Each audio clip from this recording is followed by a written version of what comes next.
Welcome, friends, to Midnight Vollock. Yes, I know. It's quite literally the 11th hour. It's nearly midnight. It's the end of Bama Eve and on to Bama Day, and I have yet to make a video for you. I'm sorry. I'm a dark wizard. It's almost Halloween. It's my busy season. You think Santa Claus has it rough? Try inventing a potion to get Donald Trump impeached. It's ridiculous. Friends. It's the Bama game. The Vols actually got a win last week against Mississippi State, and I was riding high. But the first caller I heard on the radio on the way home said, "Great win. Now how do we beat Bama?" Couldn't even enjoy the win for like 15 minutes. On social media all week, it's been the same thing. It's, "You've got to believe, I support the guys, that's why they play the games," etc., etc., etc. And I even had a bit put together. I was going to put a houndstooth hat on Boney, and we had this whole bit where I was going to talk about him being in hell for either being a drunk or for what he did to the Junction Boys, and point out that, General Neeland owned him still. It's this whole thing, but my heart's not in it. I'm not going to pick this game. I'm going to invoke the rarely utilized, I'm going to plead the 35th Amendment, which, if you're not familiar, it says in part that no sports wizard, warlock, or troll may be compelled, despite overwhelming evidence, to pick against his avowed team on his YouTube channel of record. So I'm not going to do that. But what I'm going to do is present you all with advice. And my advice, quite simply, for tomorrow's game is be somewhere else. Okay? Yes, the Vols beat a Mississippi State team, but Mississippi State, they remind me of where the Vols were 3 or 4 weeks ago. They have an excellent running back. They've got very good receivers. They've got a decent-ish offensive line, but they've got a lot of questions at quarterback. Many questions. They're completely unsettled at that position, and it shows. You can't win games in this conference with substandard quarterback play. And Tennessee really won this game by realizing that and taking the air out of the ball in the second half. Now, all credit to Tennessee. The defense played really well. 7 sacks, 3 interceptions, several tackles for loss. They were blowing up plays.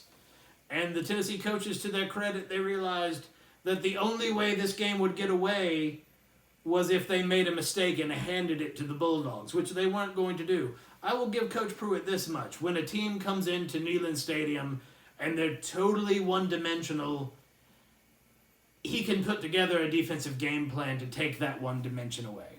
We saw it with Kentucky at the end of last year. We saw it with Mississippi State last week. It is what it is. Alabama's a completely different animal. Now, they're not perhaps as good as some Alabama teams that we've seen. But their passing game is immaculate. Their receivers are beastly. Tua is a great quarterback. Maybe they don't run the ball quite as well as they have in years past. Maybe the defense isn't quite as nasty as it's been in years past. But I'm still telling you, be somewhere else. Married guys, take the wife out. Prove to her that she's more important to you than Tennessee football. I mean, I know that you would trade her tomorrow for even an East Division crown, but we don't have to tell her that. Single guys, I'm sure there's an excellent gentleman's club somewhere near you. Get something pleasant in front of your eyes. Not this game. Maybe you DVR the thing just in case a miracle happens, but, that's up to you. If you are a total masochist and you must watch this game, look for the little victories. There are no moral victories at the University of Tennessee. There are none. We're not a SoCon team going to Tuscaloosa to get a paycheck. We are an honest-to-goodness SEC team.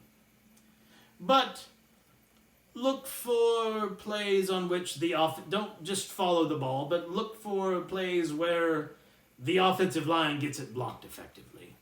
Look for plays where the defense is able to get a little pressure on Tua. Look for the Vols to be frisky early and feisty late. Look for them to not give up. Look for those things that might give you hope that maybe we will beat Bama sometime before we're all dust. But I don't think it's going to be this year, unfortunately. But tune in again next week, because next week we get back to the part of the schedule that's competitive. And that's something we can all look forward to. I don't know that we'll win every game, but we're not going to be out-talented at 22 out of 22 positions on the field like we will tomorrow night. It's a 9 o'clock kick. Go to bed. Get some rest. This is going to take care of itself. Next week, the Vols begin the push towards getting to the postseason. And that, even though the way this season started, that would accomplish a goal that a lot of people had for this team at the beginning of the year. So it's not quite as over as it seemed after the Georgia State game, but this game is not the barometer we want to use for where the Vols are. That being said, Boney, take us home!